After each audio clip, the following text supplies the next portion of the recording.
dikirim ke satu tempat.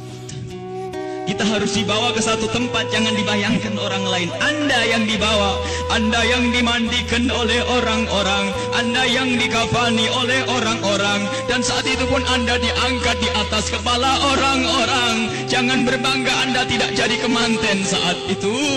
Anda akan dibawa ke alam barzah, Anda akan dikirim ke kubur. Sadarlah saat itu Anda di atas kepala manusia dan hanya Anda mendengar suara yang indah jika Anda ahli iman. Orang yang bersama kita mengucapkan kalimat indah, La ilaha illallah, La ilaha illallah, La ilaha illallah, La ilaha illallah, La ilaha illallah. Ketahuilah, jika ahli iman yang dibawa di atas kepala manusia mendengar la ilaha illallah, terhibur hatinya dan alangkah bahagianya. Akan tetapi jika dia bukan ahli iman, dia akan menyesal, kenapa aku tidak bisa mengucapkan la ilaha illallah di hatiku. Dia akan dikirim ke alam barzah. Anda, kami akan dikirim ke kubur, dan kita pun dibawa oleh orang-orang. Sadarlah. Dan setelah kita sampai di kubur, orang-orang ternyata sudah menyiapkan kita liang lahat. Di situ telah digalikan oleh orang-orang buat kita.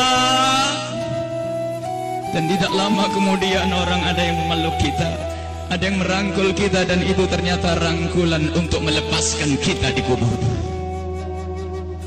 Kita akan dibawa, dimasukkan ke kubur dengan pelan. Dan dimasukkan ke kubur dengan pelan. Mana kasur empuk yang pernah kita bangga-banggakan? Mana mobil mewah yang kita bangga-banggakan? Mana rumah megah yang kita bangga-banggakan itu? Jika ada yang berpesan kepada anak istrinya, tolong bawakan aku bantal yang empuk, tidak akan dibawakan, karena itu bukan milik Anda lagi. Anda tidak berhak lagi memiliki itu semua. Dan yang akan Anda bawa justru yang pernah Anda berikan di saat Anda hidup, bukan yang Anda simpan. Anda akan masuk liang lahat. Sadarilah ini. Anda akan masuk liang lahat. Dan wajah yang di saat Anda dicaci orang marah, di saat Anda diejek orang marah karena Anda merasa dihinakan, ketahuilah wajah yang Anda sombongkan saat itu ternyata harus ditarik kainnya dan ditempelkan ke bumi. Tanah asal kita ditempelkan kita ke bumi. Dan setelah itu pelan ada orang yang menabur di atas kepala kita dengan debu, 1 kali, 2 kali, 3 kali, dan setelah kita 3 kali bukan taburan, tapi akan ditumpahkan air tanah di atas kepala kita, ditumpahkan tanah dan ditumpahkan tanah, sehingga yang kita ketemukan adalah gelap gulita di alam kubur. Seperti yang disabdakan oleh Nabi Muhammad, sungguh saat itu orang di dalam kubur bisa mendengar terompah kaki orang yang berjalan di atas kepalanya. Dan saat itu pun Anda, kami mendengar orang-orang berjalan. Anda dan kami mendengar orang yang melangkah semakin lama semakin jauh. Dan ternyata hanya tinggal beberapa orang, itu anak-anak kita, itu istri kita, itu suami kita. Dan mereka pun ternyata tidak mau bertahan lebih dari setengah jam. Setelah itu pun mereka melangkahkan kaki, dan suara kaki itu semakin jauh. Dan ketahuilah, saat inilah kita memetik amal perbuatan kita di dunia. Saat inilah kita akan merasakan apa yang pernah kita tanam waktu kita hidup di dunia. Anda ahli salat, Anda ahli ibadah, ketahuilah sebelum kedatangan malaikat mungkar nakir, ternyata Anda banyak yang menziarahi Anda, banyak yang datang. Ada yang mengucapkan salam, Assalamualaikum. Anda menjawab, Waalaikumsalam, siapa engkau? Suara itu menjawab, aku adalah solat malammu dulu. Ada lagi yang datang mengucapkan salam, Assalamualaikum. Lalu Anda menjawab, Waalaikumsalam, siapa engkau? Aku adalah sedekahmu dulu. Assalamualaikum. Lalu Anda menjawab, Waalaikumsalam, siapa engkau? Dia menjawab bahwasanya aku adalah kemaksiatan yang pernah engkau tinggal. Aku adalah baktimu kepada orang tuamu. Aku, amal-amal soleh ternyata pada berdatangan. Amal-amal soleh berdatangan menemani Anda. bersama Anda saat itu. Dan ketahuilah, Anda tidak akan gentar dan tidak akan takut di saat berhadapan dengan makhluk Allah yang bernama malaikat Munkar dan Nakir. Anda tidak takut lagi saat itu karena Anda ditemani amal-amal baik. Maka di saat malaikat Munkar Nakir datang, Anda pun tidak bergetar, Anda pun tidak gentar, Anda tidak takut. Dan saat itu malaikat pun menampilkan sesuatu yang indah.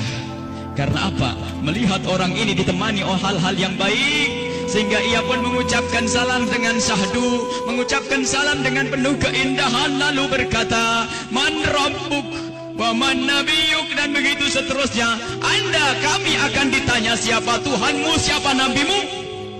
Karena di hati Anda ada iman, hati Anda ada cinta kepada Allah dan Rasulnya, di hati Anda ada cinta kepada ulama-ulama Allah. Maka sesungguhnya saat itu lidah Anda akan mengucap begitu mudah. Anda akan menjawab dan menjawab dan menjawab. Dan setelah selesai pertanyaan ini, dan inilah akhir daripada ujian kita dari alam dunia menuju alam barzah. Di alam barzah adalah alam perpindahan dari alam dunia ke alam akhirat nanti.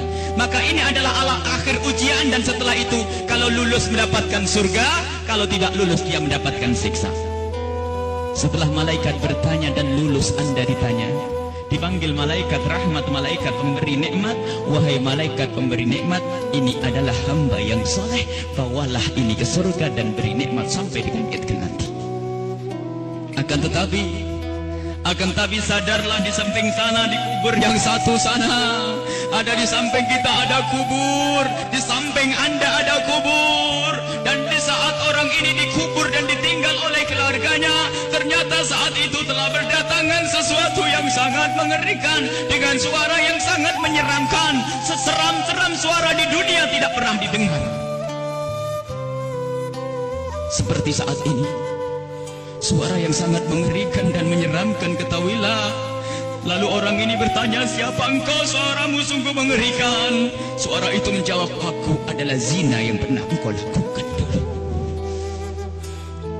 Suara lebih seram lagi, lalu orang ini bertanya, siapa engkau? Aku adalah tali persaudaraan yang pernah engkau putus dulu. Siapa engkau? Aku adalah salat yang pernah engkau tinggal. Siapa engkau? Aku adalah durhakaku kepada suamiku. Siapa engkau? Aku adalah tempelengan kepada istrimu. Siapa engkau? Aku adalah dusta, dan seterusnya dan seterusnya. Kalau orang ahli maksiat sungguh saat itu ditemani oleh amal-amal jeleknya, dan saat itu sudah takut dan takut dan takut sebelum kedatangan malaikat Munkar Nakir. Semoga Allah menjaga kita dari didatangi oleh amal-amal jelek.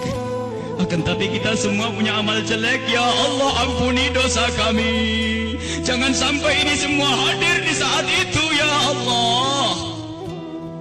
Ya Allah. Kemudian malaikat Munkar Nakir datang.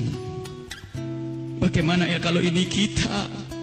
Malaikat Munkar Nakir datang dan bertanya. Rupanya orang yang sudah ketakutan ini melihat malaikat semakin takut, sehingga ditanya tidak bisa berucap sepatah kata pun, tidak bisa mengucapkan apa-apa. Dan saat itu malaikat memukul, menyiksanya. Dan ketahuilah, pukulan malaikat ini seperti yang disebutkan dalam satu hadis, jika dipukulkan ke dunia, maka dunia ini akan hancur dan isinya.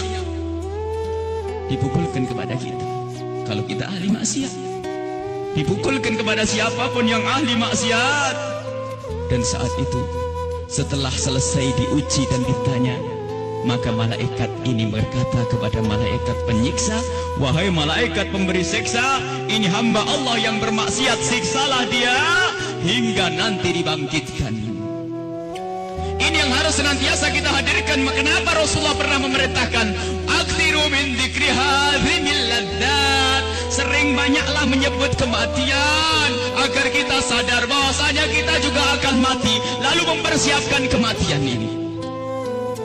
Al-kayyisu man dana nafsahu lima ba'dal maut. Orang cerdas itu yang mempersiapkan untuk kehidupan setelah mati. Seorang sahabat bertanya kepada Nabi Muhammad, ya Rasulullah, ayyun nasi akyas, orang apa yang paling cerdas ya Rasulullah? Dijawab, aktaruhum lil mauti dzikra, yang paling sering menyebut kematian, yang paling sering mengingat kematian. Wa ahsanuhum lima ba'dahu istidada, yang paling banyak untuk mempersiapkan setelah kematian itu adalah orang-orang cerdas. Dan ketahuilah, siapapun yang selalu ingat kematian itu akan semakin indah tingkah lakunya. Jangan dianggap kalau ingat kematian orang ini akan cemberut. Jangan dianggap kalau orang kematian dia akan selalu muram. Tidak. Orang yang selalu keingat kematian akan semakin indah di dalam berinteraksi dengan sesama. Dia tahu bahasanya senyum kepada istri itu pahala, maka dia akan sering senyum. Dia tahu bahasanya menghargai suami adalah pahala, maka dia akan menghargai suami. Dia ngerti bahasanya tegur sapa, sopan santun, saling kasih dan cinta kepada tetangga itu menghadirkan pahala, maka dia akan bersopan santun dan bersaling kasih. Maka orang yang sering mengingat kematian itu akan menjadikan dia semakin baik di dalam kehidupan ini. Kalau ternyata ada orang mulutnya tajam, tangannya suka mukul orang, yakinlah bahwa dia lupa bahasanya dia akan mati, atau ingat mati tapi tidak sadar bahasanya itu semua akan dituntut setelah kematian. Maka mari kita mengingat kematian agar hidup kita semakin indah di dunia ini. Semua yang kita lakukan di dunia ini akan kita petik buahnya di akhirat. Udhkuru aktiru min dzikri hadimil ladzat. Hadis yang diriwayatkan oleh Imam Tirmidzi dan Ibnu Hibban. Bahasanya, perbanyaklah engkau menyebut kematian. Bahkan banyak sekali Rasulullah memerintahkan satu amalan tujuannya agar mengingat kematian, termasuk ziarah kubur. Fa innaha tudzakirukumul maut, karena ziarah kubur itu mengingatkan orang-orang yang mengingatkan kita kepada kematian. Menyebut orang yang telah mendahului kita dalam iman, mengingatkan kita kepada kematian. Membaca manaqibnya orang-orang saleh itu juga mengantarkan kita agar ingat kematian. Bisakah kita menyusul kepada Imam Syekh Abdul Qadir Al-Jailani? Bisakah kita bisa menyusul Syekh Al-Imam Al-Haddad? Bisakah kita menyusul Sayyidina Al-Baqi Al-Muqaddam dan seterusnya? Ingatlah kematian. Bahkan sampai di saat hendak tidur Rasulullah selalu mengingatkan, hendak tidur ingatlah mati, hendak tidur ingatlah mati. Sehingga disunnahkan kalau orang hendak tidur menghadap ke kiblat sebisa mungkin, lalu meletakkan pipinya di atas telapak kanannya sebisa mungkin. Kalau tidak dibalik, yang penting menghadap kiblat. Dan saat itu jangan lupa untuk membaca zikir. Membaca subhanallah seperti yang diajarkan oleh Rasulullah kepada Sayyidat Fatimah Az-Zahra, membaca subhanallah 33 kali, alhamdulillah 33 kali, Allahu Akbar 33 kali, dan membaca doa-doa yang lainnya hingga mata ini tertutup, tertidur dalam keadaan berzikir. Ketahuilah orang yang tertidur dalam keadaan berzikir, jika ia dibangunkan kembali oleh Allah sepanjang ia tidur, ia mendapatkan nilai pahala. Dan di saat tidak dibangunkan kembali oleh Allah, jika tidak dibangunkan kembali oleh Allah, saat itu dia mati dengan husnul khatimah. Husnul khatimah, mati dalam keadaan iman. Maka dari itu, ayo kalau hendak tidur persiapkan untuk mati, karena kita tidak tahu bisa bangun kembali atau tidak kita di saat kita tidur. Apakah bakal dibangunkan lagi oleh Allah atau tidak? Sungguh orang tidur seperti orang mati. Digunjing orang, tidak tahu barangnya diambil, tidak tahu, dan seterusnya. Dia adalah seperti kematian. Maka dari itu kalau hendak tidur persiapkan untuk mati. Jangan sampai kita lelap dalam tidur di saat kita lagi asik mendengar satu lagu, katanya lagu pengantar tidur. Apakah tidak takut jika anak kita lagi mendengar satu lagu pengantar tidur, tak taunya anak kita tidak bangun lagi? Kita tidak tahu ternyata yang didengar adalah hal yang semacam itu. Mau kemana dia nanti? Mau tidur bermaksiat, mau tidur gunjing orang, mau tidur memutus